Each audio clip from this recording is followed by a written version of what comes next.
Assalamualaikum warahmatullahi wabarakatuh. Kita mulakan majlis dari bacaan Al-Kitab Al-Fatihah.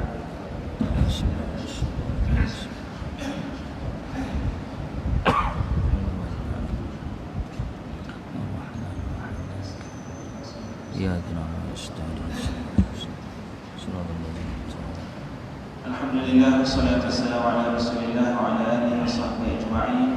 Yang kita hormati penceramah kita pada malam ini Ustaz Abdul Fattah bin Haji Jaafar, Imam Majlis Ahli Jawatan Kuasa, tuan-tuan dan puan-puan yang dirahmati Allah Subhanahu wa taala. Alhamdulillah, malam ini siri kuliah bulanan kita kali kedua lah selepas kita Asyura dengan Ustaz Tuan Samipun Bauni. Malam ini kali kedua kuliah bulanan untuk bulan 9 ini. InsyaAllah kita minta Ustaznya untuk kongsi pasal saham akhirat. Dan berbetulnya kita masih lagi dalam proses pembinaan masjid kita ni. Jadi saham akhirat itu pentinglah, kita tak sudah lagi.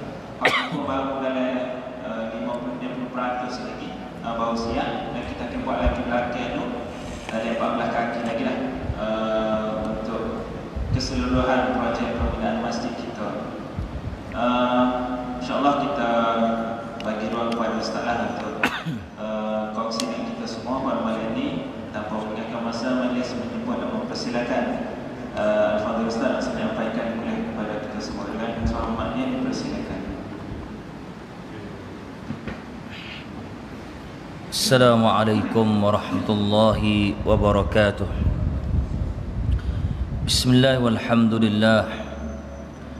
Nahmadullahi jalla wa ala wa nashkuruh wa nusni alayhi wa nukabbiruh wa nastahdih wa nastaghfiruh wa natawakkalu alayhi wa nastaltifuh wa nusalli wa nusallimu ala habibina al-Mustafa Muhammadin sallallahu alaihi wasallam wa huwa imamil muttaqin wa qaidid du'atil mujahidin.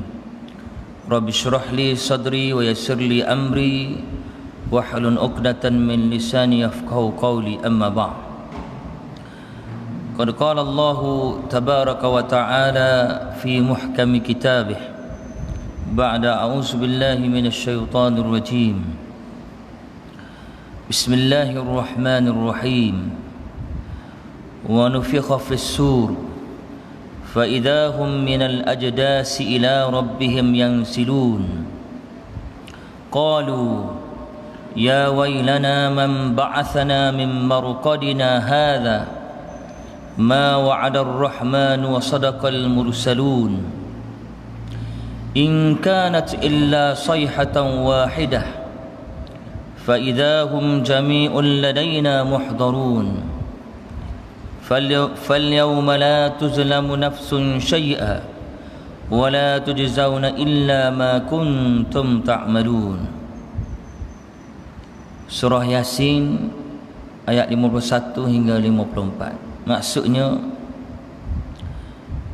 dan apabila ditiup sangkakala, maka mereka tiba-tiba keluar daripada kubur masing-masing menuju pada Allah Subhanahu wa taala, yakni menuju ke padang mahsyar. Lalu berkata orang-orang kafir yang dikejutkan daripada kubur tadi, aduhai celakalah kami, siapalah yang gerak kami daripada tidur kami, yakni daripada kubur. Lalu berkata malaikat-malaikat Allah Subhanahu wa taala kepada mereka, mu tak ingat kau, inilah janji-janji Allah Ta'ala yang mana Allah Ta'ala sudah bagi tahu melalui rasul-rasul yang mari mengajar kamu suatu ketika dahulu di atas muka dunia. Dan tidaklah perkekang sangkakala itu melainkan hanya sekali sahaja. Maka tiba-tiba kita semua akan dikumpulkan kepada Allah Subhanahu wa taala. Pada hari itu tiap-tiap seorang tidak akan rugi walaupun sedikit, kecuali semuanya akan dibalas berdasarkan amalan yang kita buat di atas muka dunia. Sadaqallahul azim. Min ayatil bayinat min surat Yasin. Alhamdulillah, kasih pada fadil pengurusi, fadil tuan imam, seluruh jawatankuasa masjid, para tuan-tuan guru, asatizah, ibu-ibu, ayah-ayah, muslimin muslimat yang dirahmati Allah Subhanahu wa taala. Alhamdulillah, pertamanya syukur kita pada Allah kerana pada malam ini, malam Sayyidul Ayyam, malam Jumaat, kita berada di rumah Allah Subhanahu wa taala. Ambanya bila dijemput ni, baca-baca tengok masjid terliput. Jadi hamba duk ingat masjid terliput ni Kota Baru je. Kalau kita biasa duk semaya semua. Rupanya masjid terliput ni ada juga pasir putih. Dia bila hamba masuk sana ni, nampak gayanya masjid terliput pasir putih ni besar pada masjid terliput Kota Baru. Jadi tahniah lah orang pasir putih. Ni setara pasir putih, tidak pasir mah lagi ni. Pasal sama orang pasir mah, dia orang pasir mah, pasir putih ni dia semakan. Pasal sama-sama pasir. Baik, ibu-ibu muslimin muslimat mata Allah Subhanahu wa taala. Jadi syabah dan tahniahlah kepada penduduk sini kerana boleh buat masjid.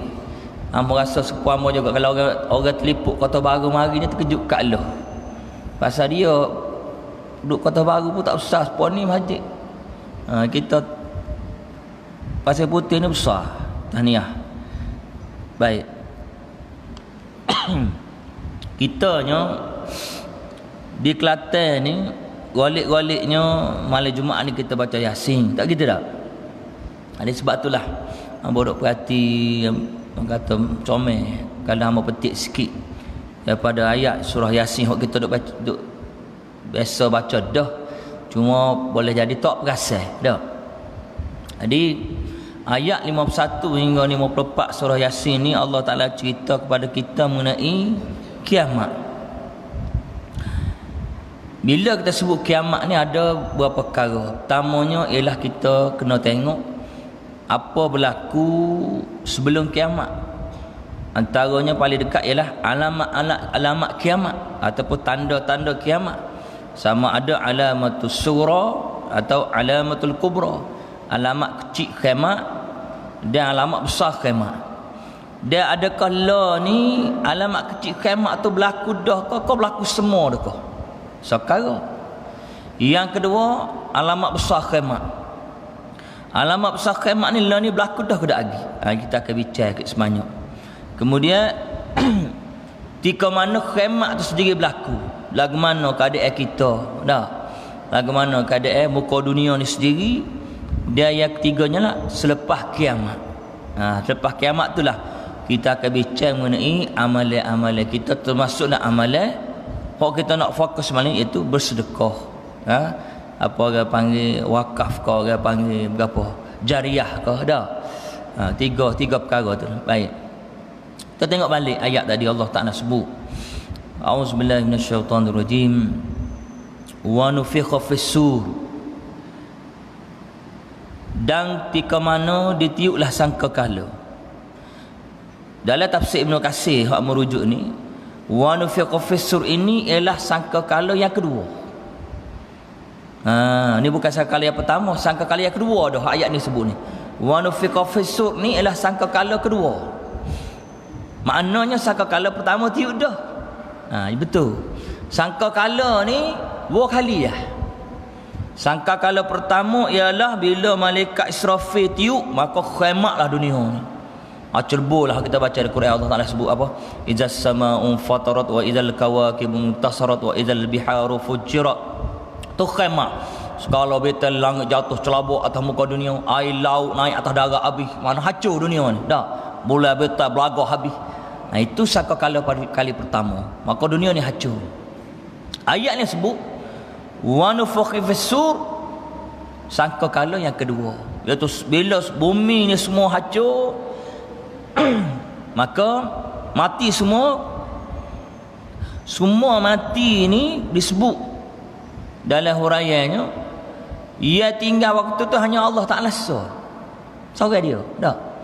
Allah yang mati habis, Jibril pun mati, segala malaikat mati belakang. Maka bila Allah Ta'ala seorang dia tinggal, Allah Ta'ala pun menghidupkan Israfil. Kau tengok sangka kalau tak dia mati juga. Tak. Bila Israfil hidup, maka Allah Ta'ala perintahkan kepada Israfil untuk tiup sangkakala kali kedua. Maka sebut tiuplah Israfil, wa nufikha fis-sur, maka berbunyilah sangkakala yang kedua. Tuan-tuan, satu soalan, bila malaikat Israfil nak tiup sangkakala? Jawapannya bila-bila. Kerana bila kita baca huraian, sama ada tafsirnya, sama ada hadisnya, disebut bahawa malaikat Israfil lah ni sangkakala duk mulut dia lah ni. Lah ni lah. Ni. Sangkakala ni duk mulut Israfil dah lah ni. Tahu kau kita tak tahu, hakikatnya Israfil duk pegang dah sangkakala ni. Tunggu Allah Ta'ala perintah ya. Ni. Sehari-hari kita duduk atas dunia ni, malaikat Israfil pegang dah sangkakala. Manakala Allah Ta'ala kata tiup, maka tiuplah. Dengan sekali tiupan, hancurlah dunia. Ini hakikat. Kita kena khabar, kena sedar. Sangkakala ni duduk di mulut Israfil tu. Tunggu perintah Allah Ta'ala ya. Baik, itu yang pertama. Kemudian Allah Ta'ala sebut bila malaikat Israfil tiup sangkakala kali kedua ni, fa idahum minal ajdasi ila rabbihim yansilun, maka semua makhluk yang ada dalam perut bumi ni akan bangkit daripada kubur, masuk kita lah menuju kepada mahsyar. Yang orang kata sepuluh kolak lepas hujan nak tubik habis. Tak tahulah agama mana manusia tubik. Dah. Tubik gitu. Lalu bila tubik tu, orang-orang kafir ataupun orang-orang yang fasik, orang munafik yang keluar daripada kubur ni berkata, qalu, kata mereka, ya wailana man ba'athana min marqadina hadha, celakalah kita, siapa hak gerak kita duk tidur molek-molek di kubur ni. Ada sebahagian ulama menyebut bila mana manusia ni masuk dalam kubur, yang menerima nikmat kubur lah, terimalah nikmat kubur. Kita kata mata apa ni, kubur jadi luas mata memandang tak. Kita mengaji kan hadis kan, tak, kubur jadi cerah, tak, orang kena azab mari ular yang disebut tinninan, ular besar, 70 ekor ular besar. Antara salah satu dalam hadis Imam Baihaqi sebut, salah satu azab kubur Allah Ta'ala atta sab'ina tinninan wa yuqayyidu lahu sab'ina tinninan, 70 ekor ular besar. Katanya ulama-ulama hadis, besar mana ular ni? Ada katanya sebesar kepala utah, besar kepala lembu lah kita kata. 70 ekor, bukan 7 ekor, bukan 17 ekor, 70 ekor ular besar. Salah satu azab kubur ni Allah Ta'ala cadat 70 ekor ular besar. Ya, dalam hadis tersebut, lau anna wahidan nafakha fil ardi ma ambata syai'an ma baqiyatid dunya. Katanya Nabi dalam hadis riwayat Imam Al-Baihaqi sebut, kalau seekor dah daripada 70 ekor ular tu tubik kepala dia ke muka dunia, tubik long dah atau ular tendur gitu tak, tubik cacar gitu tak, ular tendur kan. Lalu ular tadi menapah nyawa, wa nufikha apa ni, lau ambata syai'an apa ni, lau anna wahidan nafakha fil ardi, dia tubik lalu dia menapah, lalu napah dia ni terkena udara dunia, maka udara dunia tu akan menyebarkan nafas dia tadi. Maka kata Nabi hadis tu mampu habis kalau pohon kayu atas muka dunia. Sekor, lau anna wahidan, kalau sekor dah daripada 70 ekor ular tu tubik ke muka dunia ni, nak beli kita dah kubur sikit lagi dah. Napah, lalu napah dia terkena udara tu sebar napah dia, dunia ni akan jadi pada jarak pada kuku. Allahu Akbar. Ni duk tadai kita dah kubur. Yalah kau ustaz, cerah mati sekali nak tahu. No. Kalau nak tahu cerah mati gak mati sekali tu ya, tak ada. Kadang kapun ni mati 2 kali. Tak ada.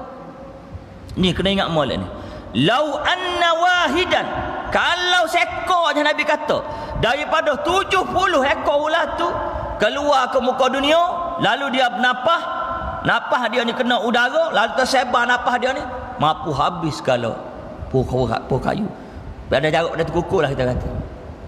Dia Nabi kata ular tadi akan belik, akan patu, akan kekoh si mayat ini sampai bila?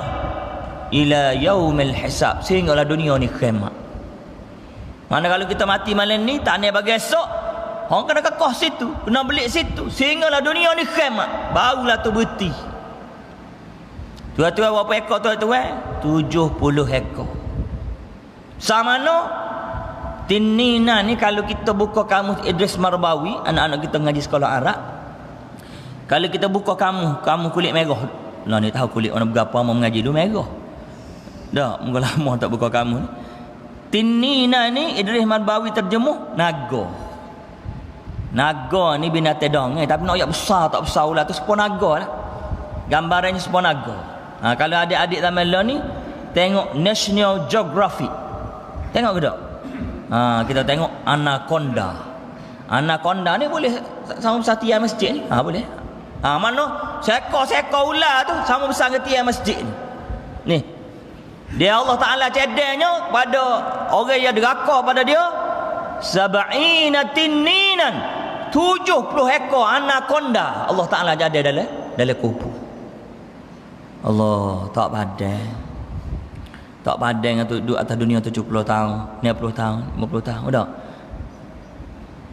Tanah je disebut oleh hadis tu, tanah saja banyak dalam kubur tu. Kubur ni akan kata kepada si mayat. Dah. Kubur kalau mayat ni orang beriman, kubur ni akan puji tu rupanya kubur ni makhluk Allah serupa kita. Kubur ni tanah. Dah. Kalau demo bubuh benih dia, musakin dia jadi kebun. Dah. Kalau bubuh dah tu orang, mayat jadi kubur. Tukar bagi sikit, kebun kubur, kubur kebun. Tak gitu dah. Tanah musakin, kebun. Kebun musakin, dak lambat betul. Dah. Tanah orang, kubur. Dia mau tanya, mana cepat boleh makan? Tanah benih musakin ke tanah orang? Tu jawab lalu. Mana cepat boleh makan? Tanah orang lah cepat boleh makan. Ngak ngatik boleh makan lalu. Tanah musakin lambat.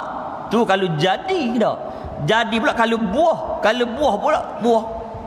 Musakin sungguh takut tubik kucing king kan saja. Jadi sebelum tu lagi hadis tu sebut kalau mayatnya orang beriman, kubur ni ucap ahlan wa sahlan wa marhaba, selamat datang. Bila letak mayat saja, kita klik rumah tinggal mayat tu, maka kubur tu akan luah ila maddal basar. Oleh hadis tu sebut seluah mana? Seluah sejauh mata mandang. Sejauh mata mandang. Kalau Tok Guru dulu dia sebutnya supaya kita duduk tepi laut, tepi patah kan, mata kita sekat mana boleh pergi laut tu kan, depan kita laut. Luah tu lah. Luah mata mandangnya maddal basar tu seluah tu. Seluah mata mandang mana kita duduk tepi patah. Luah tu lah kubur kita. Kalau orang mukmin. Sebaliknya kalau orang fasik, kalau orang kufur pada Allah Ta'ala, masuk mayat dia kubur tu, yang supah kubur. La marhaba wala ahla, kubur kata. Mu ni, kalau kita kecek bahasa Kelantan, bahasa, tak saya sebut yang maknanya kasar. Supah kubur lah, supah. Ikutlah tu habis menatang, bahasa gajah, rimah berapa tu, dah. Lalu bila mayat tu masuk, apa berlaku pada si mayat? Kita klik tinggal mayat tu, maka kata Nabi hadis tu, kubur ni akan ipik si mayat sehingga Nabi buat isyarat tangan gini. Rawi hadis tu kata Nabi ambil tangan kanan, Nabi ambil tangan kita, ambil masuk gitu. Itulah keadaan si mayat yang dihipik oleh kubur. Apa dia? Tulang rusuk. Tu lah usuk kita reduk gini lah ni. Tak gini. Kan, lalu kena ipik kubur tu. Apa? Kena ipik ke kubur. Selepas kena ipik ke kubur tu barulah. Wa yuqayyidu lahu 70 tinninan. Allah Taala kirim pula 70 ekor ular yang besar. Allahu akbar. Nauzubillah. Dak. Kita berlindung kepada Allah Taala. Baik, sambung sikit lagi. Lalu orang kafir tadi berkata, ya wailana man ba'athana min marqadina hadha. Celakalah siapa gerak kita daripada tidur. Amun nak hurainya, ulama sebut bila orang yang ni terima nikmat dapat nikmat dari kubur, bila orang terima azab dapat azab dari kubur, bila dekat dengan kiamat Allah Taala tidurkan kedua-duanya. Tak. Hok berimeh pakai tidur dari kubur, hok kena azab pun tidur, bila tidur itulah barulah kiamat berlaku. Sebab tu dia kata siapa yang kejutkan kita pada tidur. Walhal dia sebelum tu kena azab paruk. Kena ketik kola, kena kekoh kola tadi, kena belik kola. Lalu malaikat jawab, hadza ma wa'ada ar-rahman wa sadaqal mursalu. Inilah janji ar-rahman, janji Allah Taala kepada kamu atas dunia dulu, yang mana nabi kan mayu ayat dah, rasul kan Allah Taala atas dah cerita azab kubur ni padamu dah, cerita akhirat padamu tak ingat ke? Kena tempelok dia panggil dah, kena tempelok oleh malaikat.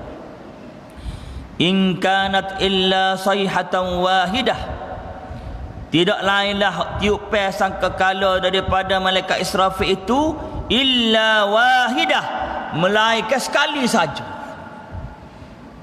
Ulama bahan ayatnya kuat, punya kuat. Tiupan sangkakala tu sekali tiup je tak tahulah derah mana hancur dunia. Sekali tiup. Kita kata kita dengar pelakar tu kecup perut dah. Kayak kita duduk rumah duduk tepi lelah. Lah tu kecup dah perut. Kenapa linga nanti nak dengar derah mana pelakar? Tak gitu dah. Tu baru pelakar. Sangka kala tak tahu lah. Sekali tiup mati habis. Dan sekali tiup juga hidup habis. 2 kali malaikat Israfil. Fa idahum jami'ul ladaina muhdarun.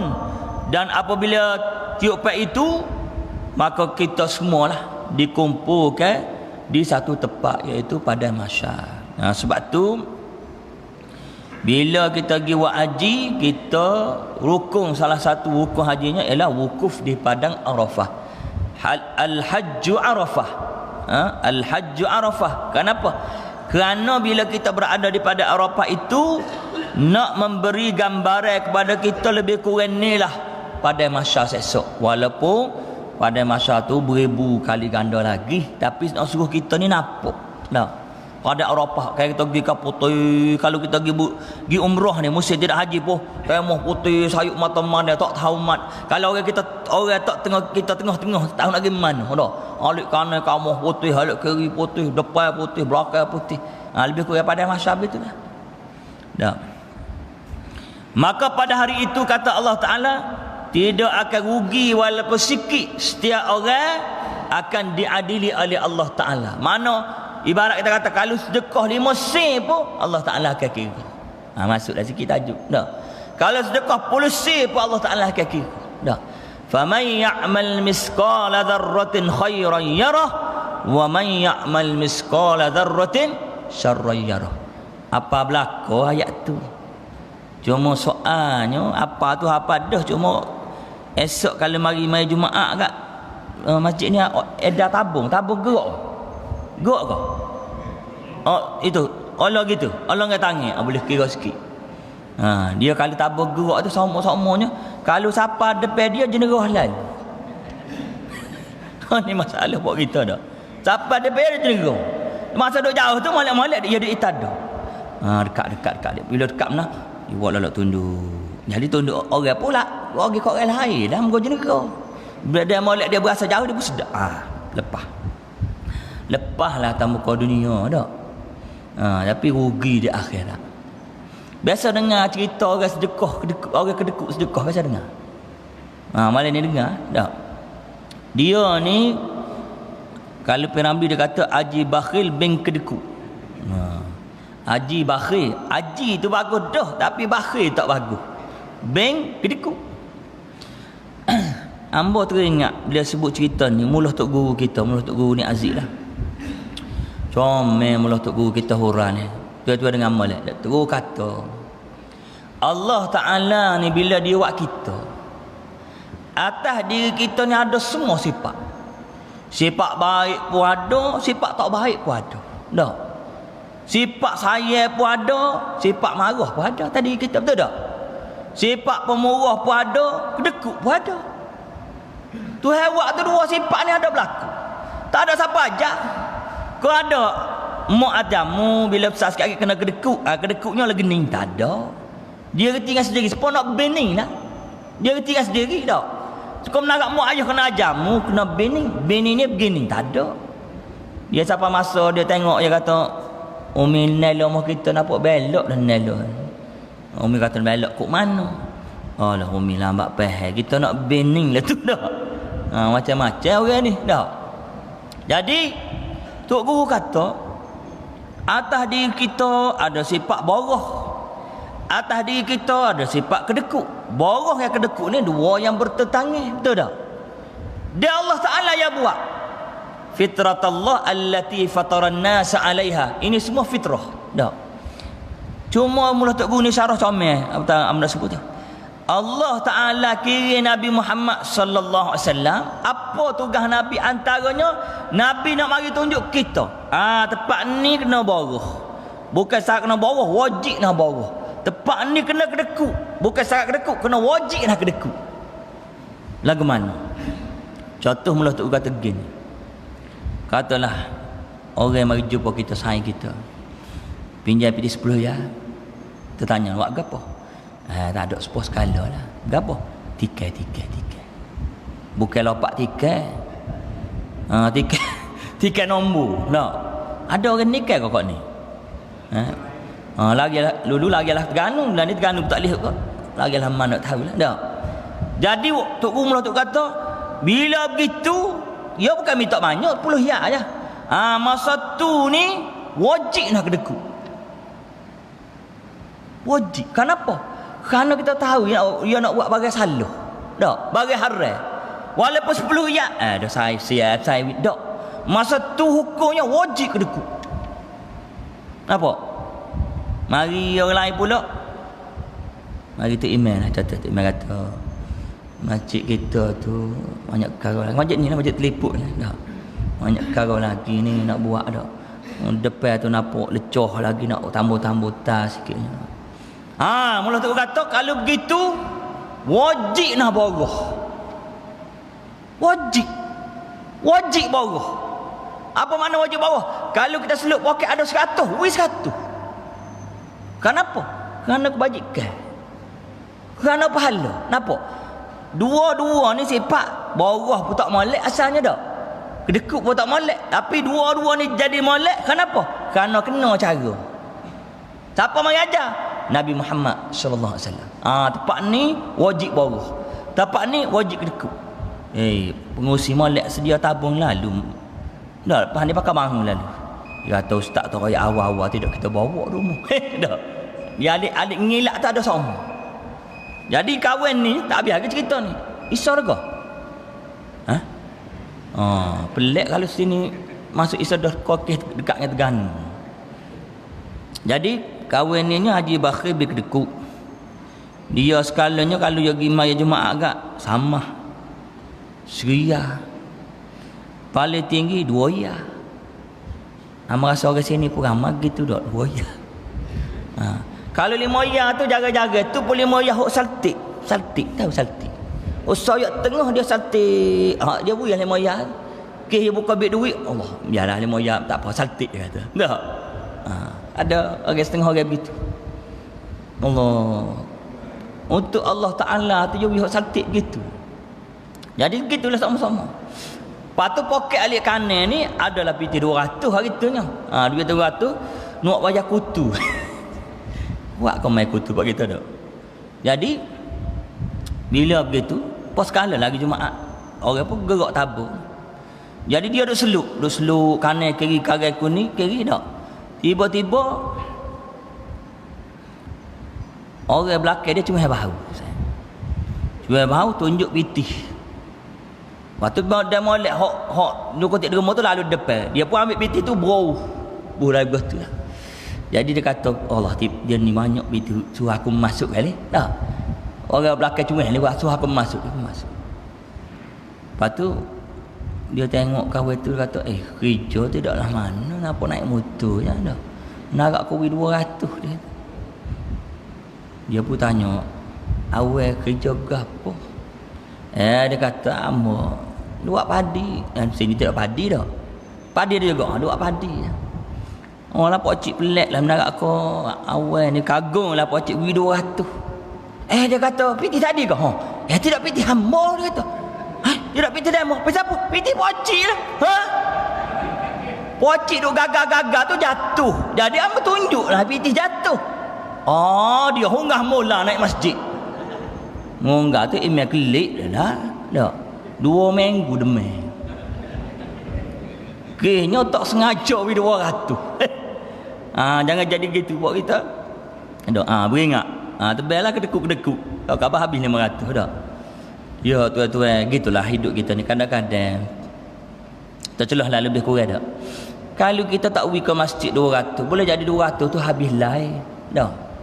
Habis kedai kopi, kadang-kadang Tuhan nak kifarat. Peki mutu punuh ke punuh. Kita tak pergi 200 ke masjid tu. Tak kereta ke punuh. Tuhan dia tu selalu. Dia buat tu kerana nak suruh kita mikir. Kita duk heran. Apalah kereta aku berasa baru beli punuh semacam. Dah tak punuh ke mana? 2 riyah. Kau tepek setik tadi ke masjid. Tuhan selalu. Jadi kita kena pakat-pakat muhasabah. Baik, sambung kisah kita ni. Muslimin muslimat hadirin hadirat mata Allah Subhanahu wa taala. Jadi malam Jumaat ni kita bincang baca Yasin, banyak ayat-ayat di surah Yasin ni cerita bab kematian. Kita ni baru ni kita sambut hijratul Rasul. Dah. Semangat hijrah tu ada lagi. Kita sedar atau tak sedar bahawa hidup kita sendiri ni satu hijrah. Kita ni duk berhijrah sama. Apa makna hijrah? Berpindah. Dah. Mulanya kita dulu duk alam arwah. Dah. Semua kita ni mari situ belaka alam arwah. Ayat Quran dalam surah Baqarah tu Tuhan sebut kan alastu bi rabbikum bala syahidina. Ada. Mengaku ke aku di Tuhanmu. Semua kita jawab semua bala. Bala tidak bala sunran tu. Dah. Bala kita kata ya betul Tuhan syahidina kami bersaksi mula Tuhan kamilah hamba. Bila kita ni sedar yang kita hamba, bila kita hamba sah kita ada Tuhan. Siapa Tuhan kita? Mula Tok Guru ni kata gini, dia syarah bab hamba sedar juga. Hamba suka ambil huraian Tok Guru ni kerana orang panggil jilah malak. Tok Guru kata kita ni hamba. Kalau kita nak semua dah nampak faham lah. Seorang koli lah. Kan, walaupun koli ni tidak sampai pergi kat hamba lagi dah. Kita panggil koli batok. Saya dengar istilah koli batok dah. Koli batok di mana ikut orang suruh dah. Ikut Tok Mandu suruh. Koli ni katalah mula Tok kata koli wak rumah batu. Bila yang wak rumah batu, katalah tokai kata, Tok Mandu kata, buat. Kerana tempoh masa nak siap dalam masa jangka masa sekian-sekian ni. Kadang-kadang koli ni kena buat kerja tengah panas.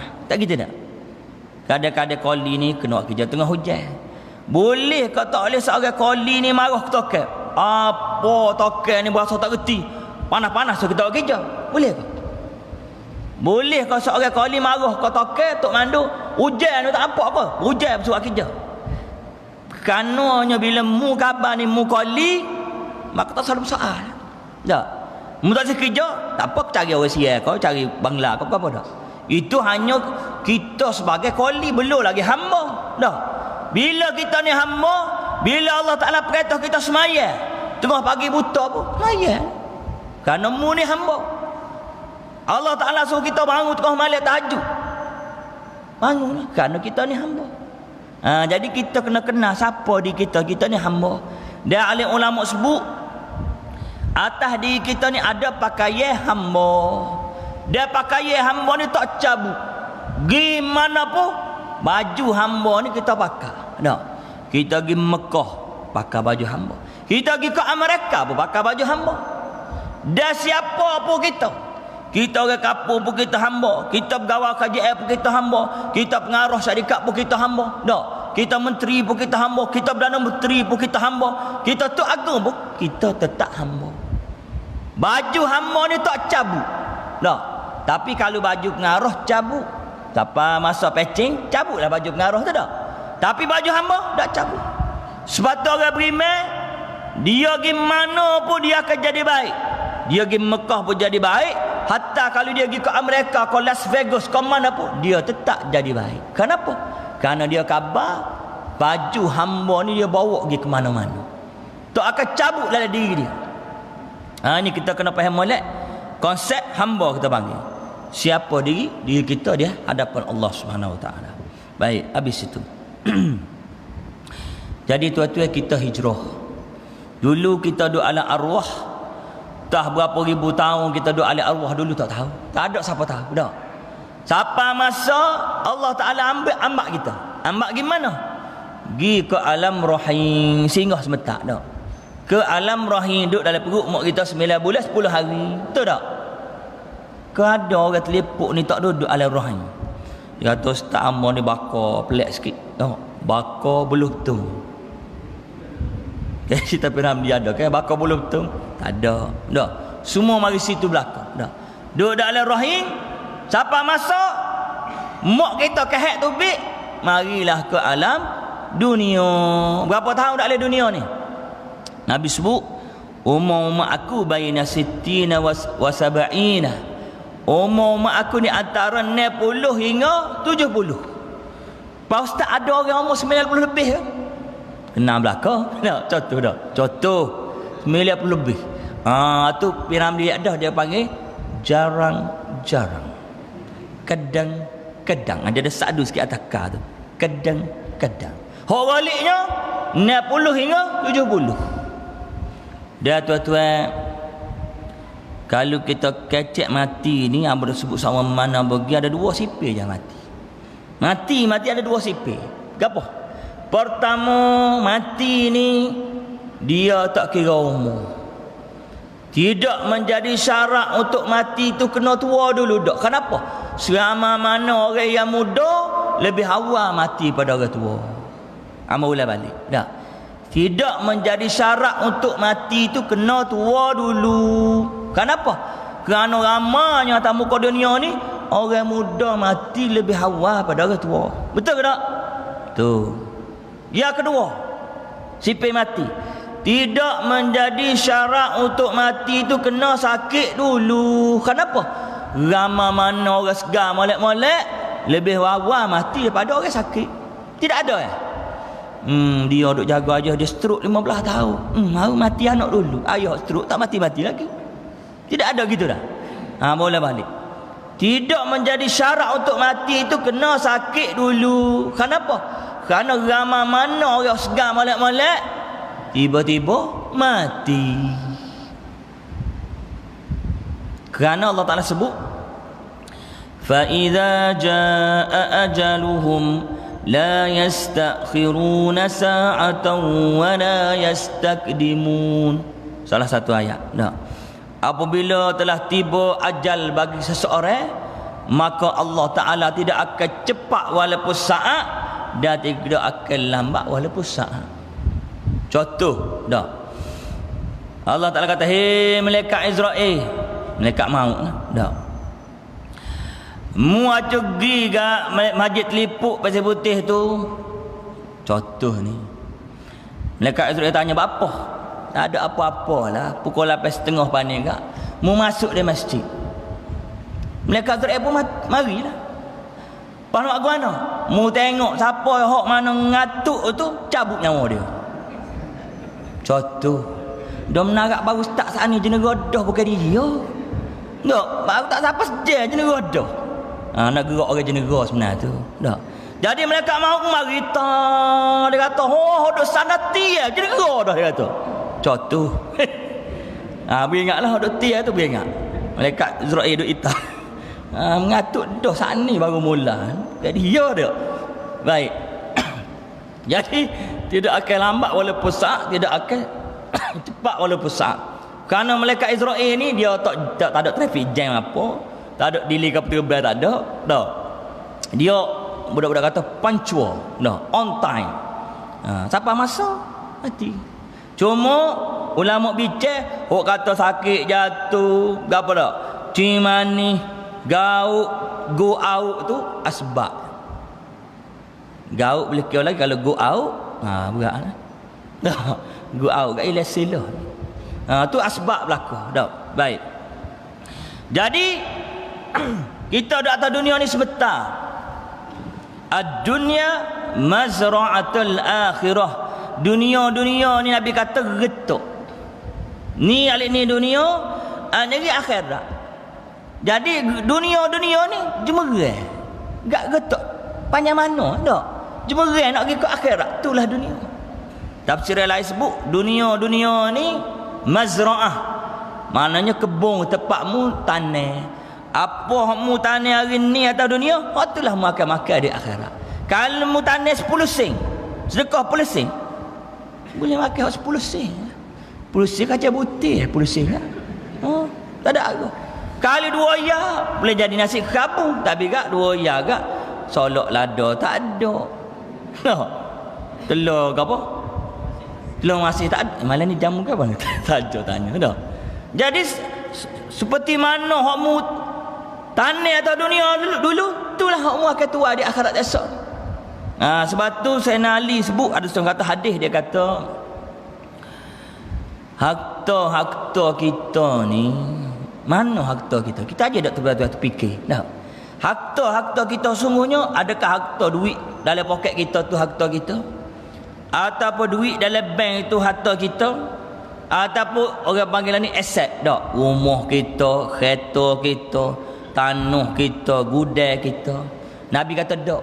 Seorang kata asar, bukan hadis, tak apalah, ngambilnya manfaat daripada kalam ni. Dia kata harta kita sungguhnya ialah harta yang boleh kita tolong di akhirat. Maknanya harta kita harus ngerti ialah sebanyak mana harta yang kita infak fi sabilillah, yang kita sedekah, yang kita wakaf. Kerana harta orang lain itu tidak harta kita. Dah. Duit dalam bank, bila kita mati, automatik dia akan pergi kepada penama kedua. Dah. Takafur kau, dia akan pergi ke penama kedua. Kalau kita buh nama bini, bini lah. Kalau buh nama anak lah. Dah. Kalau buh nama adik lah. Jadi pitih kita ada dalam bank tu bukan pitih kita. Harta kita ada tu bukan pitih kita. Buktinya bila kita mati jadi orang lalu. Betul tak? Jadi harta kita sungguhnya ialah kalau kita sedekah sama seria lah. Itulah harta kita harus ngerti ni dengan baik dah. Amal ulang balik. Harta kita harus ngerti yang akan jadi harta kita sungguh ialah harta yang kita sedekah, harta yang kita infak, harta yang kita wakaf. Ada apa harta lain kalau kita tengok dalam buku akaun bank kita tu 50,000. Tu bukan harta kita. Kenapa? Bila mati je hari ni jadi hak orang lain dah. Subhanallah, dalam masyarakat kita tuan-tuan ada. Kita tengoklah depan mata kita orang kerja suku sumber kerja. Tak. Lorak punya lorak ni tak siapa tak ada semaya Jumaat. Tak. Punyanya kuat cari rezeki teman. Tak. Buat. Tu boleh kira tak ada semaya Jumaat, setengah tak ada semaya betul ada. Sebab tu kalau nak pilih natu zaman law ni kita nak tanya molek. Mari seorang budak jatah nak jadi natu kita. Kita tanya dia awal ni lah ke mana? Oh hamba pak cik mereh hamba dok belaka lah ke mana?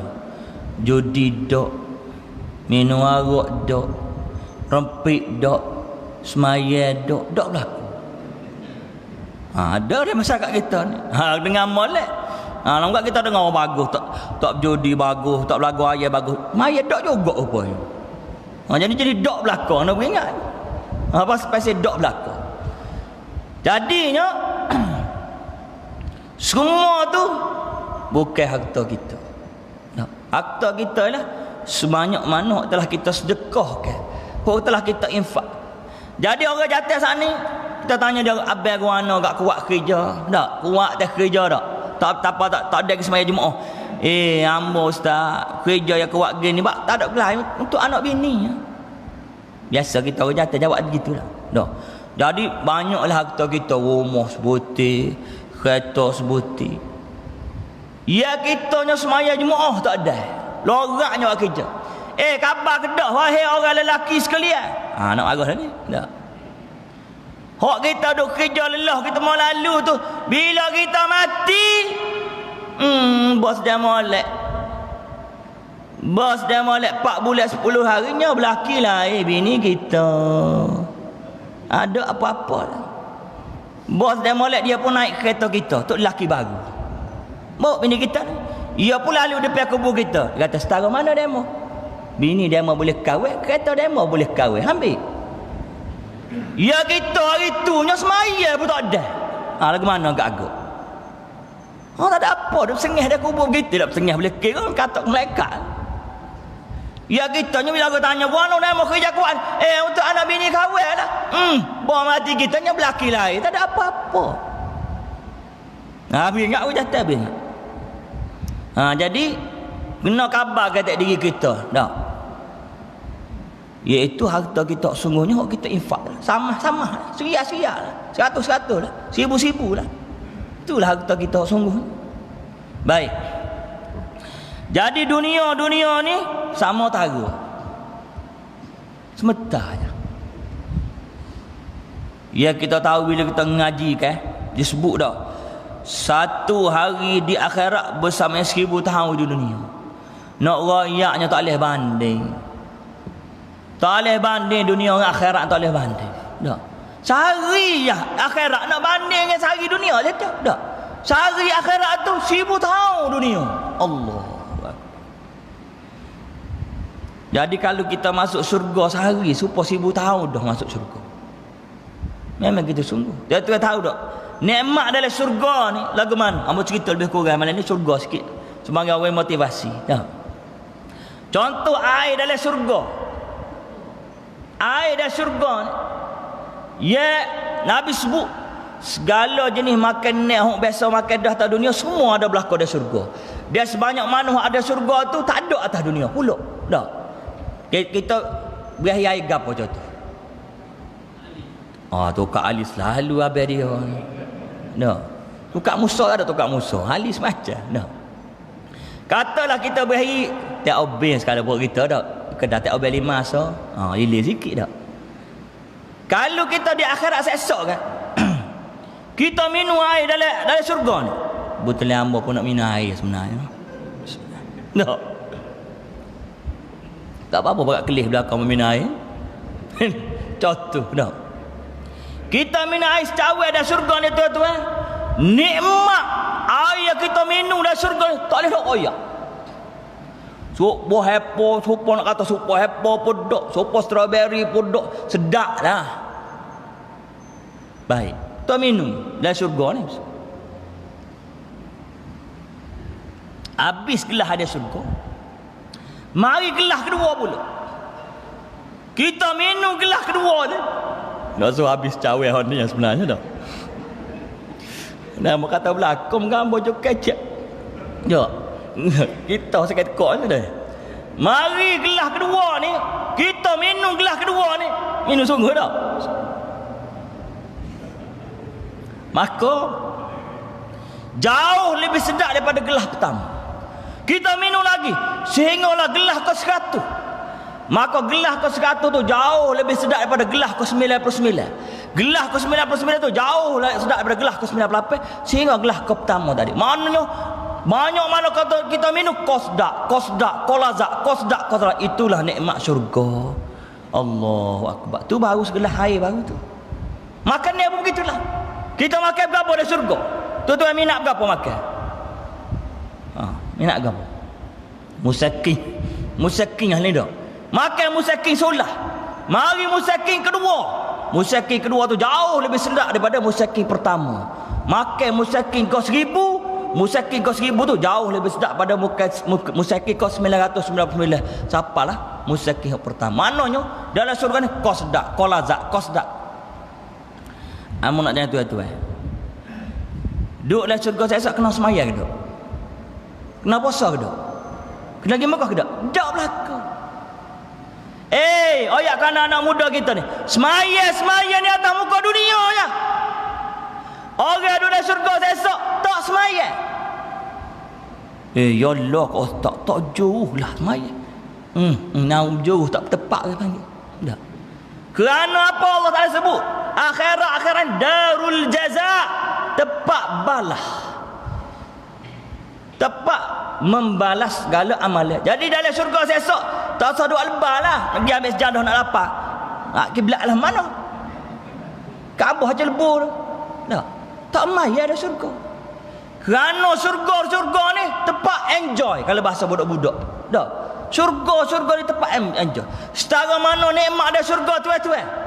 Maka ayat di penghujung rancangan nanti, sejauh mana nikmat ya Allah Ta'ala cadar kepada penghuni syurga. Dan nikmat tu nikmat paling debek. Ngepin dulu. To be continue, jangan ke mana-mana.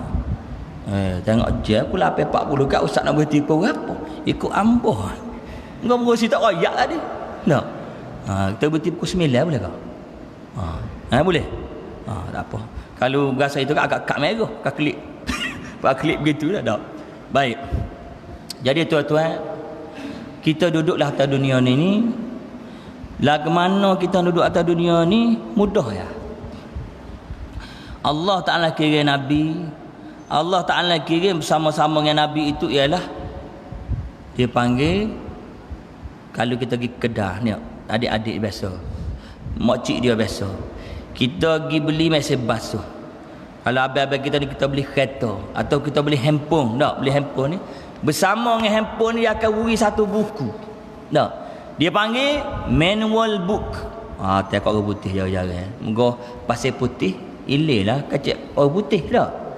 Manual book, mana buku panduan. Betul tak? Dia beli pasal basuh kan? Ada buku panduan. Tujuan apa buku panduan tu? Supaya kita guna mesin basuh kita tu serupa dengan kilat tu buat. Tak? Kilat Toshiba tak sama dengan kilat Philips. Tak?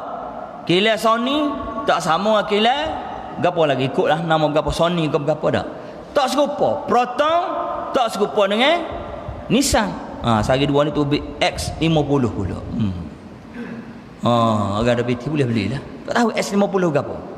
Adik pada X70. Tahulah, tak tahu dah. Baik. Jadi tujuan kilat ni waktu ambil buku kerana Malawi punah dah. Kalau kita guna ikut cara buku tu, tahan lamalah telefon kita. Dah. Tahan lamalah mesin basuh kita.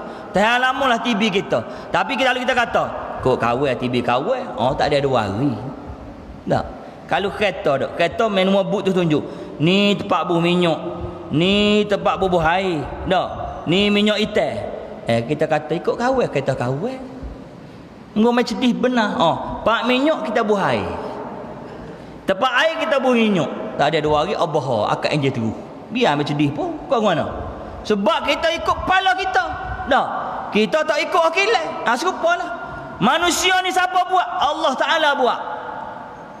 Maka Allah Ta'ala kira Nabi. Nabi ni siapa? Pomeng lah Nabi ni. Dah. Nabi ni pomeng. Sama dengan Nabi ni ada buku panduan. Nama dia ke dia? Al-Quranul Karim. Dah. Dalam Quran lah kata, hadza halal wa hadza haram. Ini halal. Walaupun merasa baik setengah mana pun halal. Apa merasa payah setengah mana pun halal. Ini haram. Walaupun merasa tak ada masalah, tapi bila Allah Ta'ala kata haram, sah benda tu buruk. Bagaimana? Jadi kalau kita turut buku panduan hak nama Quran ni, selamatlah kita ada dunia. Tapi lah ni masalahnya apa? Dunia ni huru-hara kerana orang tak turut buku panduan tu. Orang duk turut Barat, orang duk turut Jepun, dah. Orang duk turut Korea, orang duk turut macam-macam lah. Ni Islam liberal lah, ni kapitalis, apa nama rimah. Jadi marilah pakar 40 PhD pun kalau tak tahu Quran hadis, punah jane. Betul tak? Punah jane. Ni sehari dua nak cerita Singapura lah kita cerita dah. Allah tuan-tuan kita mak ayah dekat bimbangnya zaman kita lah ni. Deh. Punahnya manusia. Hari tu kita dengar berapa LGBT. Berapa dia LGBT ni? Behar sama sendiri. Dak. Jatan nak kau jatan, tino nak kau tino. Dak. Bu nama berapa lagi? Lesbian. Berapa lagi? Nama macam-macam lah. Dak. Pondai, maknya. Dak. Ambo kacak dengan pesyarah dia kata ustaz. Berat kita lah ni. Berapa? Dia kata dalam kuliah di universiti ni pelajar ada 30 orang. Di universiti. Tak kira sekolah tu 30 orang. 30 orang tu 20 orang saja tino dah. Mana jatan tinggal 10. Muka orang jatan dia tak masuk universiti, dia ramai masuk serenti sama T juga. Tak gitu dak? Tak. Dia kata dalam kuliah ni ada 30 orang pelajar. 30 orang pelajar tu 20 orang tu puas. Jatan ni 10. Enggak apa-apa orang kata. Lah ustaz dah lah 10 kena tolak 5 pula. Berapa? 5 lagi suteng. Au. Dah lah 10 orang. Kena tolak pula 5 orang. Ni kan 5 tak ada lolos. Lelaki sejati. Benar. Tu hakikat. Syarah doa ayat. Nak gimana? Tak lain tak bukan kerana tidak mengikut acuan Islam. Dah. Mak ayah tidak menitik beratkan agama, dosa pahala pada anak. Anak nak jadi berapa pun. Nak jadi soto ketai pun ikut gila. Hak terbaru. Ambo sebut lalu cabaran kita di kurang situ. Bapak doktor mari sebut ustaz. Tolong royak pergi masjid-masjid tu. Ni doktor ada belakang. Ni nyakit yang melanda di negara kita ni yang merusakan. Dia panggil bisexual. Nama rima pula buat tiger ni mau Kelantan kata tak. Nama rima. Tak. Bisexual bukan buy beli. Tak. Bisexual ni again ni. Dia segi rupanya sepuamba lah. Nampak jatan molek, nampak semak molek. Dia tak semak kau ke sepuamba semak dah. Untuk maklumannya hamba ni anaknya baru 8 orang lah ni. Nampak je kecil gini. Bini seorang lagi lah. Anak 8 baru-baru. Boleh 7 bulan boleh nombor 8. Baik. Alhamdulillah. Tuan-tuan, nampak dia ni jatuh. Doktor ayat ni. Dia bini pun ada. Anak pun ada. Nikah anak 3 orang. Tapi dalam masa yang sama walaupun penampilan dia ni jatuh dengan baju kemeja, dengan swaslet, dengan berapa dah. Tak ada kata kalau pondai tu jelas dah. Pondai kan yang pakai lecu lah, nyobor air sadu, berapa nama rimah tak kerti kita dah. Tu pondai au tak dia lah. Tu jelas dah. Hang ni dok nampak biasa. Dia pun ada bini. Dia pun ada anak. Tapi ustaz tahu tak? Dalam masa yang sama dia ada kekasih. Yang masalahnya kekasih dia tu jatuh juga.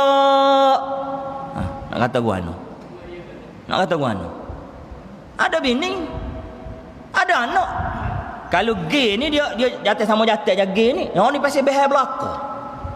Ni dalam masyarakat kita ni kena beringat. Jadi nak pilih natu nak tanya molek, cek molek. Ini bahaya belaka kat nyanyolah kat anak kita. Tak. Ni zaman law ni. Dia panggil bisexual. Dia ke hospital. Pergi hospital moga sodok sama sendiri ni bahaya dak tahulah. Berat. Jadi ibu bapa beri perhatian kepada anak-anak. Moga law ni goni ni kan. Kalau kita tak kawan molek anak kita tuan-tuan, mudah menang ya. Tak. Contoh amal sebut serangnya musuh Islam. Telah amu tinggal sebulan tu. Agenda barat untuk merosakkan anak-anak kita. Sebelum ni kan dia Twitter macam-macam lah, FB, mu ayah ni gua tahu dah FB orang pasal putih tahu kali tak. Contoh dia mari soalan ke anak kita di Singapura itu pun sebut dah. Contoh dia mari soalan ke anak kita tak cara. Tak. Dia kata betul kat Islam itu mudah. Soalan ni mudah ya, simple panggil tak. Betul kat Islam itu mudah. Anak kita pun jawab baik. Ya, betul Islam mudah. Baik, saya nak tanya awak. Semaya subuh tu mudah ke payah? Dia mari. Jaga dia. Anak kita jawab, payah. Pasal kena bangun balik pagi. Dia mari lagi. Gani mudah ke payah? Gani mudah ke payah? Akhirnya dia tak payah raya. Anak kita sendiri buat kesimpulan Islam tu payah. Dengan soalan dia tadi. Tak. Haji itu mudah ke payah? Semua benda hok agak susah dalam ibadat kita. Banyak orang soalan lagi. Contoh dia tanya, Islam itu adil ke tidak? Adil atau tidak? Anak kita jawab, Islam itu adil. Dia pun mari soalan. Di dalam pembagi harta pusaka, kenapa lelaki diberi banyak berbanding perempuan? Adakah itu Islam itu adil? Anak kita jawab, tak adil. Dia lagi. Akhirnya anak kita jawab, tak adil. Akhirnya tak payah dia raya. Anak-anak kita buat kesimpulan sendiri, Islam itu satu agama yang tidak adil. Ni, serangan musuh. Yang mana musuh Islam itu tak tidur. Tak tidur mikir siang malam nak menyesatkan kita. Walan tarda ankal yahudu walan nasara hatta tattabi'a millatahum. Sesungguhnya dua puak ni kata Allah Ta'ala, wa imma Yahudi wa imma Nasara, tidak akan lok biarkan orang Islam ni begitu. Mereka akan berusaha untuk menyesatkan kamu hatta tattabi'a millatahum, sehinggalah munya jadi mengikut telunjuk mereka. Ni sari dua ni. UAE sign mengiktiraf Israel. Dah. Pahak tak baru ni gapo? Abu Dhabi pula gapo? Berat kita ni. Dia ada sebahagian ulama menyebut ini antara tanda-tanda alamat kiamat. Dia panggil bila nak dekat berlaku bila kiamat, dia akan berlaku malhamah al-kubra, Armageddon. Satu peperangan besar akan berlaku atas dunia ni. Marhamah al-kubra. Orang putih kata Armageddon. Ada cerita orang putih buat le movie tajuk Armageddon. Itu ialah petanda kiamat, akan berlaku perang besar sebelum kiamat. Baik. Jadi tuan-tuan, hidup atas dunia ni susah ke mudah? Kalau kita nak fikir mudah, jadi mudah.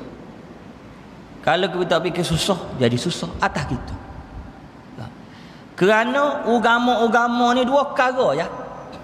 Semua orang kata payahnya lah nak turut agama. Tidak payah. Dua perkara je agama ni. Berapa dia? Buat hak Allah Ta'ala suruh, tinggal hak Allah Ta'ala larang. Dua tu pergi kona ke mana, syarah lah ke mana, punya topik dua tu. Betul tak? Buat Allah Ta'ala suruh, dia panggil al-amru bil ma'ruf wan nahyu anil munkar. Dan larang atau tinggal perkara ya Tuhan larang. Tu je. Tuhan suruh semaya, maka kita kena semaya. Sepupu anak kita tadi tak klik kari royak, abang kena semaya. Apa? Ma dengar ustaz sebut masjid tadi tak? Allah Ta'ala tiada ular besar dalam kubur tak? Bukan seekor abang, 70 ekor. Tu amat sebut tadi Ustaz Azhar Idrus sebut mudah lagi. Ni umi dia, mak dia boleh terawak klik kalian. Kalau anak kita malas semaya, tidak anak kita, kalau tok lelaki kita boleh buat agak umi dia. Klik kali buka dapur gas. Buat mana? Suruh dia duduk salah atas dapur gas. Ustaz Azhar Idrus kata. Kalau berasa tak anguh, tak apa, tak semaya pasal kulit dia mau tebal. Tak. Tapi kalau berasa hanguh, kena semaya. Kenapa? Kerana api neraka beribu juta kali ganda daripada api dapur gas. Betul tak? Ya, usah ke dapur gas meceh aja. Siapa isap rokok? Isap rokok ada meceh sekali. Tak ada tanya begitu. Boleh lama mana? Boleh setengah jam. Tu baru api meceh baru tu, tidak api neraka lagi. Sebab tu ahli ulama dulu, kalau kita baca kisah sufi-sufi aulia Allah, dia pergi ingat api. Wali-wali Allah, kita baca kisah sufi, dia pergi ingat api. Kenapa? Bila dia berasa malas nak semaya, dia gitok tangan dia atas api. Mu malas semaya sangat, malas buat ibadat, acok air panas, api neraka panas lagi, pergi semaya. Cara tak? Salah satu kaedah ulama-ulama tasawuf kau, dia buat gitu, pergi ingat api, berasa malas, tok tangan atas api. Jadi ngaji semula. Jadi kita ni memang kena banyak memperdengarkan kepada anak-anak kita mengenai nikmat syurga dan azab neraka. Kenapa? Kadang-kadang kita buat ibadat ni kerana terliur ke syurga. Tak? Kita orang awam lah gitulah. Tak? Tak sekira hak waliullah gapo tu dah. Yang tu makam tinggi. Tak? Kadang-kadang kita buat ibadat ni kerana kita takut ke neraka. Tak? Sebab tu kita kena dengar banyak ayat-ayat, hadis-hadis. Seumpama sebut hadis Imam Baihaqi tadi, dia cerita pasal neraka. Malah nak sembahyang, tu ingat ustaz ayat ulab sah kena pergi sembahyang. So lagi Ustaz Zaidul kata hamba pakar buah dia ni. Kalau kita royak dia tak saya pakar. Orang panggil kerah keruk. Kerah keruk tak? Kerah pedas, tak? Kerah kepala. Ustaz Zaidul kata begini. Gi cari tempat orang pailing bangunan. Sini tak ada. Kau saya bahasa putih ni ada. Mana dapat orang pailing bangunan? Erek anak jatah kita gi tunjuk ke dia. Abang malas maya boleh. Ustaz Zahar kata, abang letak kepala abang bawah pak pailing. Pailing lah, lekung kan. Pailing bangunan tak je tengok. Tak, dia letak kepala situ. Kalau tak pecah, biar abang tak payah semaya. Apa? Kerah kepala abang. Tapi kalau pecah kena semaya. Kenapa? Kerana tukar muka nakir tu beribu kali ganda lagi hok pailing bangunan. Kau ke mana? Kena semaya. Dia hamba sebut awal tadi, semaya ni atas dunia je. Akhirat esok tak kena semaya dah. Tak kena puasa dah. Tak kena pergi Mekah, tak kena sedekah dah, tak kena belakang. Kerana akhirat ni darul jaza, tempat makan hasil. Orang Kelantan kata apa? Pak ambil untung. Tak. Dunia ni modal. Dunia ni modal tak? Dunia ni modal. Makan untungnya mana? Pas mati makan untung. Dalam kubur ni boleh makan untung dah. Boleh makan hasil dah. Apatah lagi akhirat. Baik. Muslimin muslimat hadirin hadirat mati Allah Subhanahu wa taala. Akhirnya lega sikit bila hamba sebut akhir. Tak. Dia tak tahu kita akhir saja ada 10 akhir. Tapi malam ni 2 pasal nak pukul 9. Tak. Tuan-tuan, satu hadis yang disebut antara juga dekat-dekat khamat ni, Allah Ta'ala buat mari emah atas muka dunia. Sebutlah hadis. Kita bangun tidur alik pagi, tengok belakang rumah ada emah, ada persatian masjid. Tiap-tiap orang disebut dalam hadis akhir zaman. Dah. Bangun pagi emah ni tubik daripada bumi ada persahabatannya. Sokalah kita. Bila soka kerak emah tu katok kerak orang kedah. Orang kedah tu, yang kedah kata, minta maaf pak cik, tak ada nilai mah pak cik. Kenapa? Semua orang ada mah belakang. Tak tuan-tuan gapo mai. Lo ni orang berebut nak ke mah, nak ke harta kerana nilai mah tu lah. Tak. Tapi suatu masa mah orang kita berebut tak ada nilai. Bapa tak ada nilai, semua orang ada mah belakang. Dok rumah kahwin ni sebetar bahasanya, ni besar bahasanya, pergi kedah tak laku nak gadang, aku nak jual. Dok orang lain ada mah juga. Nak kata gua ni. Lalu dalam hadis tersebut mana-mana orang hok dia ni kena kerak tangan bila laksana benda Islam kerana curi duk menengung tengok mah tu, dia kata aku juga curi mah kangen kena kerak hari ni mah pada persahabatannya belakang rumah aku pas tak ada nilai pula. Dalam hadis tersebut ada orang yang dia ni meropok bunuh orang kerana nak sebutin mah dak. Hari tu duk menengung, dia kata aku dulu siapa bunuh orang, hari ni belakang rumah aku jokai dapur aku mah ada persahabatannya tapi tak ada nilai dah. Polisi pun tak laku. Itulah nilai dunia mana ayatnya. Itulah dunia. Dunia kita nak itulah akhirnya tak ada nilai. Satu cerita zaman Nabi Isa. Nabi Isa sekali itu dia nak jalan musafir, dia ajak seorang orang. Lalu dia bawa bekal. Dia bawa bekal roti. Dia 2 butir roti, kawan tu 2 butir sama perekah ni. Lalu bila jalan butir rehat, Nabi Isa tinggal sebentar, kata kalau lagi jambai kau begitulah. Mari-mari roti Nabi Isa tinggal sebutir. Roti kawan tu tinggal 2 butir. Jadi Nabi Isa tanya, siapa dia makan roti hamba? Kawan tu kata tak tahu, pada dia ada. Berjalan, rekah cerita. Bila berjalan, jumpa lah mah. Mah ada besar goni ni, besar meja ni. Lalu orang tu nak terkekal, dia kata Allah, Nabi Isa, mah besar umur ni. Nabi Isa kata bukan hak mah ni. Hak siapa? Mah ni hak orang makan roti aku. Kata Nabi Isa. Nah, mah ni orang hak makan roti aku. Aku lebih ke dia. Ai kat ambo dah dia kata. Mengaku molek-molek. Bon apa mah stok. Lalu ya kah cerita Nabi Isa pun tinggal dia. Dia duk nak ogeh tak boleh muka besar. Dak. Duk ya situ. Nak tinggal saya. Akhirnya mari dua orang peropok. Mari dua orang peropok, ropok mah dia tu, bunuh dia. Bunuh dia. Bunuh dia, dua orang peropok pun duduk situ. Tunggu mah ni muka besar ni. Tunggu. Jadi dua orang peropok pun duduk mesyuarat. Bila jadi Piramli buat cerita berapa? Cerita berapa dua orang peropok duduk dalam gua tu. Ya, gede dah. Si badan dengan si berapa? Tak ingat pok gitu. Badannya nyawa berapa? Kali Piramli dia ilir juga dia kadang-kadang. Dah. Jadi dua orang ni mesyuarat. Dia kata kita kalau nak pergi kumah ni tak erak asal kita ni tak makan lagi. Pama oleh ni pun rasa tak erak dah ni. Kau tidak berhenti. Jadi seorang bercakap dengan kata gini. Kita pergi kedai kita beli roti, kita makan roti, baru gagah sikit. Kita nak usul emah ni. Gak seorang kata gini, kalau kedai dua-dua, kita tinggal emah ni ambil dah orang. Ya juga. Gini kata, mu pergi kedai, aku jaga roti, aku jaga emah.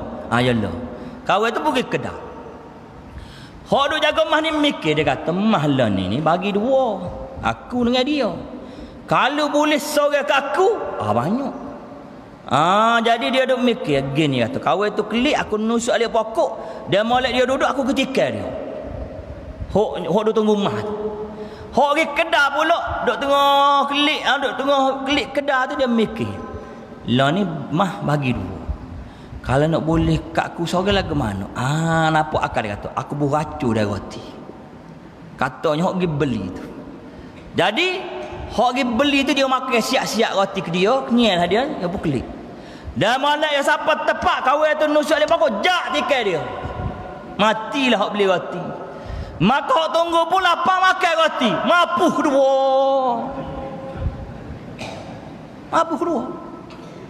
Kemudian Nabi Isa pun lalu. Nabi Isa lalu semua dapat tadi. Nabi Isa pun tengok.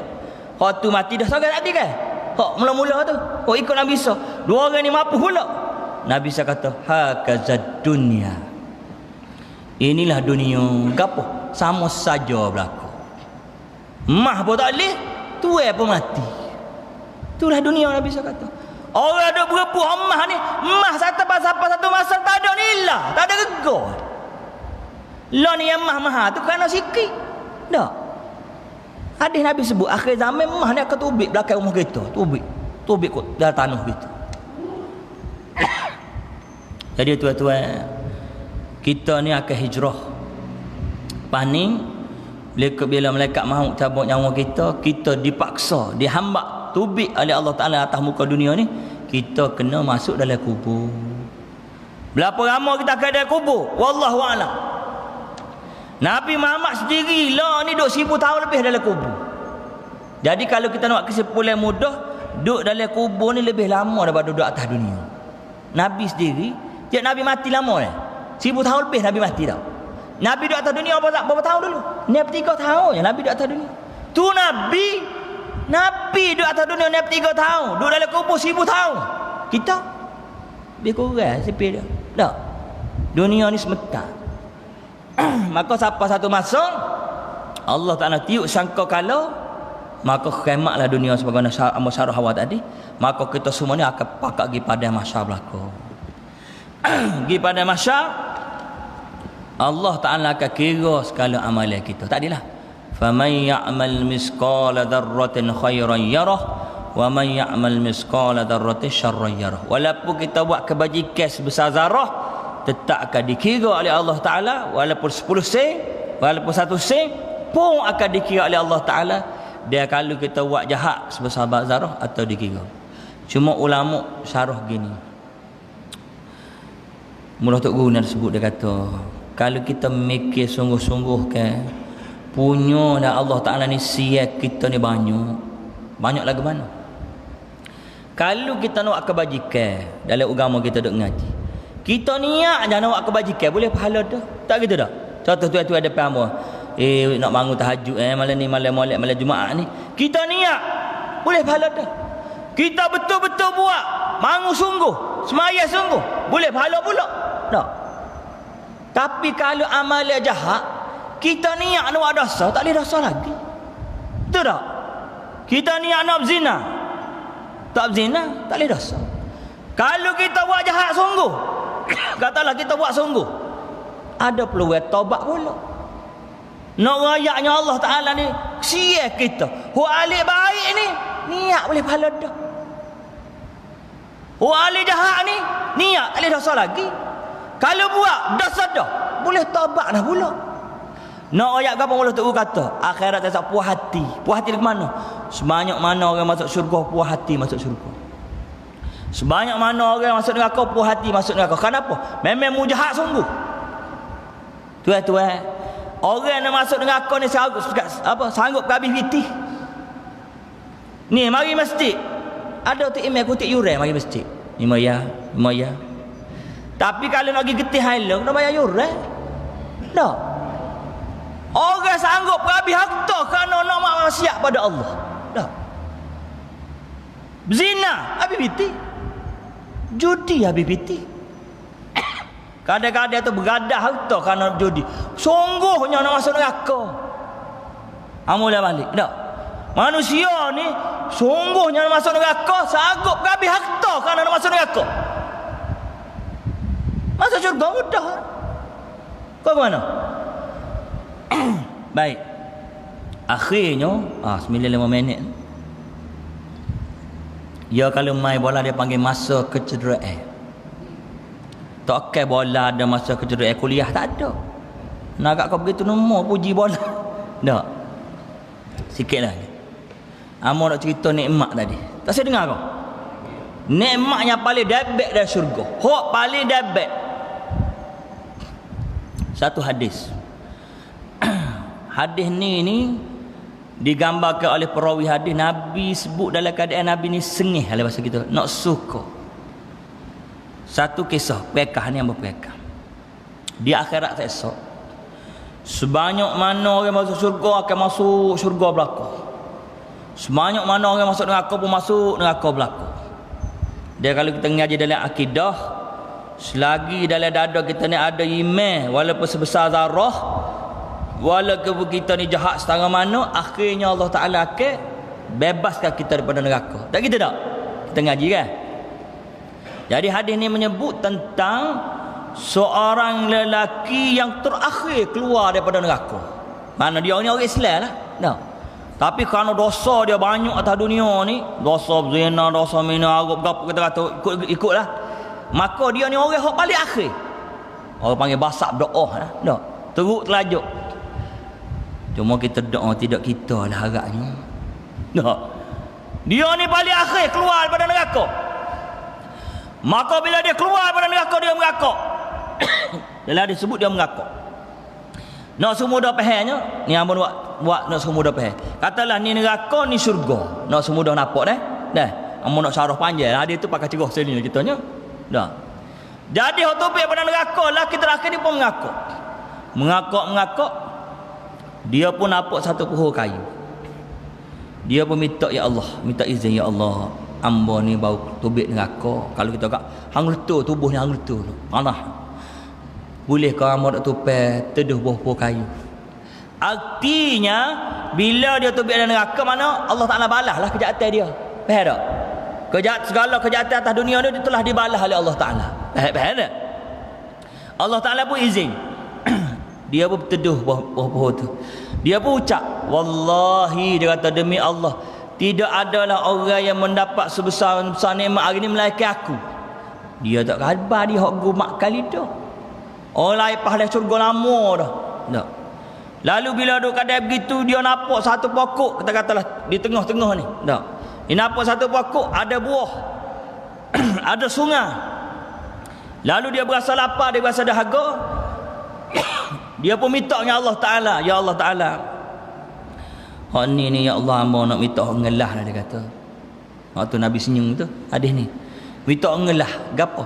Izin kamu pergi ke pohon tu, amo nak berteduh situ, amo nak makan buah kayu situ, amo nak minum air sungai. Allah Ta'ala tanya dia, ya kau hak ngelah ni? Ya Allah Ta'ala. Dia pun, Allah Ta'ala pun izin, dia pun pergilah. Dia pun makanlah buah tu. Dia pun minumlah air sungai tu. Lalu dia pun bersumpah atas diri dia seperti tadi, wallahi, demi Allah, tidak adalah orang yang mendapat nikmat yang paling hebat hari ni melainkan aku. Dia tak khabar dia hok gomak sekali tu. Orang lain dah syurga lama dah. Lalu dalam keadaan begitu, syurga alik ni.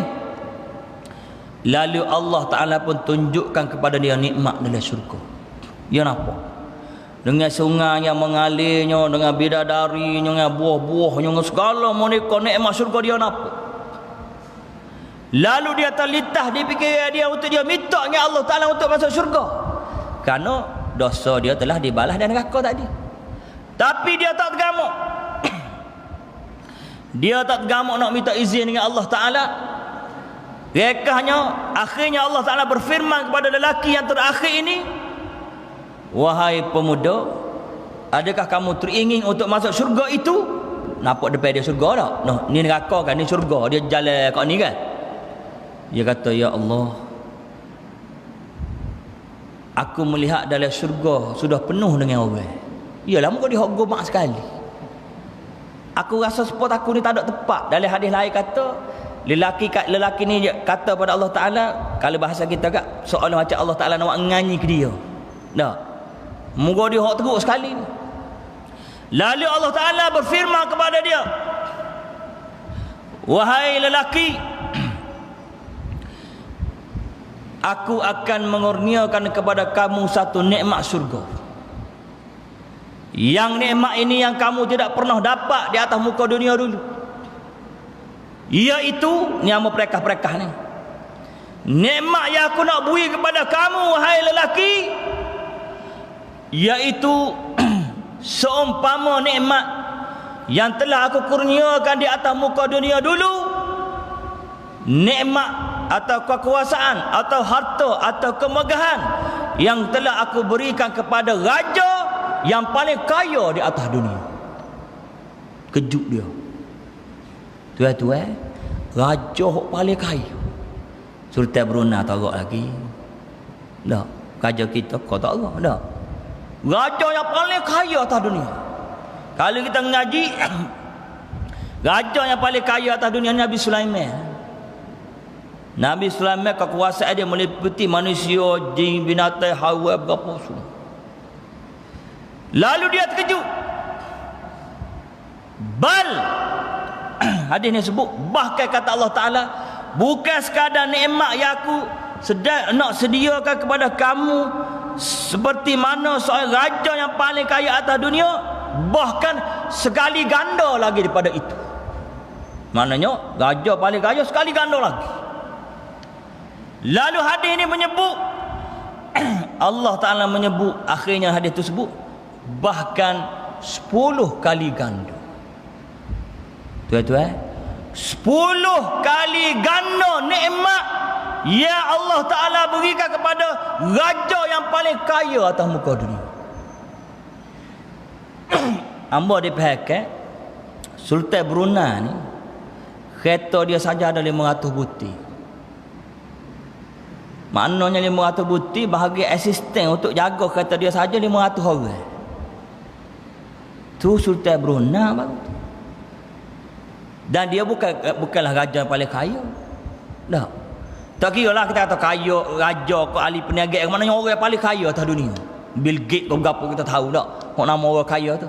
Jadi Allah Ta'ala dalam hadis ni sebut nikmat yang Allah Ta'ala nak sediakan kepada lelaki yang terakhir, yang keluar pada neraka, yang telah dibalas di atas segala dosa di atas muka dunia, ialah 10 kali ganda nikmat yang ada pada seorang raja yang paling kaya atas dunia. Tuan-tuan, ulama membahaskan hadis ini, maknanya syurga ni bukan kita boleh rumah istana sebutir, kereta dok. Syurga ni Allah Ta'ala wi kerajaan pada kita. Allah Ta'ala akan jadikan setiap kita ni raja. Alai syurga saya semua kita ni akan jadi raja. Bila sebut raja, kita ada bala tentera kita sendiri, kita ada negeri kita sendiri, kita ada daya kita sendiri, kita ada istana kita sendiri. Itu baru sebut raja. Jadi nikmat dan syurga esok bukan boleh istana 2-3 butir begitu. Kita boleh satu negeri. Ya, kita ni jadi raja dalam negeri itu. Itulah nikmat syurga. Sebab itulah kita tengok sahabat-sahabat Nabi, aulia Allah, mereka tak pandai pun dunia kerana mereka faham. Mereka faham nikmat ya Allah Ta'ala sediakan untuk kita di akhirat esok jauh lebih hebat daripada yang kita kecak atas dunia. Masya Allah. Jadi tuan-tuan, kalau nak syurga first class, kena sedekah banyak lah, kena infak banyak lah. Dah. Sebab itulah hak akan tolong kita esok. Dan kalau kita pula sedekah ni kepada masjid, masjid tempat kita sembahyang ni akan jadi kenderaan kepada kita di akhirat esok, akan bawa kita. Jadi dah lah jadi kenderaan. Kita sedekah banyak pula, oh laju molek lah. Kalau sedekah polisi kak, pun naik taksi enggak polisi dah contoh nak semua dah faham tu dah. Jadi marilah sama-sama kita tanam azam untuk kita bersedekah di jalan Allah Ta'ala fi sabilillah, termasuklah membangunkan masjid tahfiz. Cuma gini so lagi nak so kita mudah faham. Setengah orang dia kata, ustaz nak sedekah guano amo makan bo cukup. Tuan-tuan, sipir Allah Ta'ala tak serupa dengan sipir kita. Sipir Allah Ta'ala bila kita sedekah, bila kita infak, bukan berapa riyah kita beri. Allah Ta'ala tak tengok berapa riyah kita beri, tapi Allah Ta'ala tengok siapa yang beri. Mana lagu mana? Kalau kita ni orang harta banyak, kita ni harta 100 juta, kita beri 500, maka 500 tu sikit bagi orang yang ada harta 1 juta. Betul tak? Tapi kita ni ada 500 riyal tak ada dolar, kita beri 100, maka 100 itu lebih banyak daripada 10,000 orang yang ada harta 1 juta di sisi Allah. Amal boleh balik, Allah Ta'ala tak tengok berapa riyal yang kita beri, kerana Allah Ta'ala tu maha adil. Betul tak? Tapi Allah Ta'ala tengok siapa yang beri. Kalau yang beri itu 1,000, tapi dia ada harta 1 juta, maka 1,000 bagi orang harta 1 juta sikit di sisi Allah Ta'ala. Kita ada 10 riyal, tiba-tiba kita beri 5 riyal, maka 5 riyal kita tu nilai dia besar di sisi Allah Ta'ala, kerana harta kita ada 10 riyal. Jadi tak ada masalah. Bukan nilai yang dia tengok, tapi siapa yang memberi. Maka siapa-siapa pun berilah sedekah berdasarkan kemampuan yang kita ada, kerana Allah Ta'ala akan tengok siapa yang beri. Jelas boleh? Jelas tak ni? Nak berhentilah tu tanya tu. Jadi bila hanggup belakang kena berhentilah. Muslimin muslimat mata Allah Subhanahu wa Ta'ala, marilah sama-sama kita bermuhasabah di atas segala nikmat yang Allah Ta'ala telah kurniakan kepada kita. Kalau kita nak kira, nak bayar nikmat mata, nikmat telinga, nikmat mulut, nikmat semua yang Allah Ta'ala beri ni, tak boleh bayar dah. Wa in ta'uddu ni'matallah la tuhsuha dah. Kalau nak cuba hitung, nak cuba calculate, nak kira sebanyak mana nikmat yang Allah Ta'ala beri pada kamu, pada nikmat mata sebelah tak boleh kira dah. La tuhsuha, kita tak boleh kira. Cuma hak kita sedekah ni, hak kita buat amalan ni, bukan kita nak ganti nikmat yang Allah Ta'ala beri kita. Hak kita sedekah, hak kita buat amalan betul-betul untuk diri kita, untuk diri kita sendiri, bukan nak bayar pada Allah Ta'ala. Tak badai, tak badai. Allah Ta'ala cemak mana kita tak badai nak ganti, nak bayar. Hak kita dah sedekah, hak kita dah semayang, sebenarnya untuk tolong kita sendiri, Tolong kita duduk mana akhirat esok. Tu ya hakikat. Jadi kalau kita jilah molek faham molek, insya-Allah kita berdoa pada Allah Taala mudah-mudahan tamanya Allah Taala selamatkan kita, keluarga kita, anak-anak kita, zuriat kita daripada azab api neraka. Ya. Tu mula-mula sekali. Ku anfusakum wa ahlikum nar. Dak, minta sungguh-sungguh Allah Taala selamat kita, bini kita, anak kita, zuriat kita daripada api neraka. Kita doa, Rabbana atina fid dunya hasanah wa fil akhirati hasanah. Dia bukan berhenti kat wa fil akhirati hasanah saja, dia ujung tu wa qina azabannar. Dak, ya Allah, selamatkan aku daripada api neraka. Kenapa? Kerana amalan kita ni tak pada hakikat sengotinya untuk balas jasa Allah Ta'ala. Betul-betul kita masuk syurga seesok kerana kesiapilah Allah Ta'ala pada kita. Tak gitu tak? Betul-betul kita masuk syurga seesok ni bukan kerana kita ni rajin semaya, bukan kerana kita rajin puasa, walaupun itu asbab. Tapi hak sekoti hakikatnya kita masuk syurga ni kerana kasih belah Allah Ta'ala kepada kita. Dah, sifat rahman, rahim, ghafur Allah Ta'ala kepada kita. Innallaha ghafurur rahim. Sungguhnya Allah Ta'ala tu maha mengampunkan dosa dan maha kesiaplah pada hamba dia. Tu sekoti. Jadi insya-Allah kita harap kita duduk situlah. Mudah-mudahan pertemuan kita pada malam ini diberkati oleh Allah Subhanahu Wa Ta'ala. Dan Allah Ta'ala buka pintu hati kita semua. InsyaAllah akan mendorong kita untuk menambahkan lagi amal soleh kita, insyaAllah. Jadi kami kira sekadar itulah pada malam ini. Apa yang baik itu daripada Allah Subhanahu Wa Ta'ala, meminta maaf banyak ada gurat bekok suara sebentar tadi. Auzubillahi minasyaitonirrajim. Bismillahirrahmanirrahim. Alhamdulillahirabbil alamin hamdan yuwafi ni'amahu wa yukafi mazidah.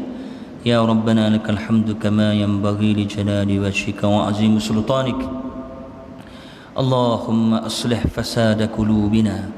Ya Allah, cabut buailah segala perangai buruk yang masih ada dalam diri kami, dalam hati kami ni, ya Allah. Allahumma ja'alna minal ladzina yastami'una al-qaul fayattabi'una ahsana. Ya Allah, jadilah kami hamba-Mu sebanyak mana yang kami dengar daripada telinga kami tadi segala nikmat-Mu, segala nasihat-Mu, ya Allah, kami ambil dan kami amalkan dalam kehidupan kami, ya Allah. Allahumma arina haqqa haqqan warzuqna ittiba'ah wa arina al-batila batilan warzuqna ijtinabah. Ya Allah, ya Tuhan kami, tunjukkanlah pada kami perkara benar itu sebagai benar, dan rezekikanlah kami untuk bersama mendukung kebenaran Islam itu, ya Allah. Ya Allah, Tuhan kami, tunjukkanlah kepada kami perkara batil itu sebagai batil, dan berilah rezeki pada kami untuk sama-sama menolak kebatilan yang palsu itu, ya Allah. Rabbana hab lana min azwajina wa zurriyyatina qurrata a'yun waj'alna lil muttaqina imama. Rabbi ij'alna muqimas shalah wa min zurriyyatina Rabbana wa taqabbal du'a. Ya Allah, jadikanlah suami kami, isteri-isteri kami, ya Allah, anak-anak kami, ya Allah, zuriat kami, ya Allah, yang sejuk mata kami bila melihat mereka, ya Allah. Pilihlah kami semua jadi pemimpin kepada orang takut, orang yang bertakwa kepada-Mu, ya Allah. Ya Allah, jadikanlah kami semua sentiasa jaga semaya kami, ya Allah. Begitu juga dengan anak cucu kami, zuriat kami, mereka sentiasa jaga semaya mereka, ya Allah. Terimalah doa kami ini, ya Allah. Rabbana atina fid dunya hasanah wa fil akhirati hasanah wa qina adzabannar. Ya Allah, jadikanlah hidup kami atas dunia ini bahagia, ya Allah. Begitu juga kehidupan kami di akhirat nanti bahagia, ya Allah, dengan nikmat syurga-Mu, ya Allah. Dan yang paling utama, ya Allah, selamatkan diri kami, keluarga kami, anak-anak kami, zuriat kami, ya Allah, daripada azab api neraka yang sangat dahsyat itu, ya Allah. Wassallallahu ala sayyidina Muhammad wa ala alihi wa sahbihi wa baraka wa sallam, walhamdulillahi rabbil alamin. Wassalamualaikum warahmatullahi wabarakatuh.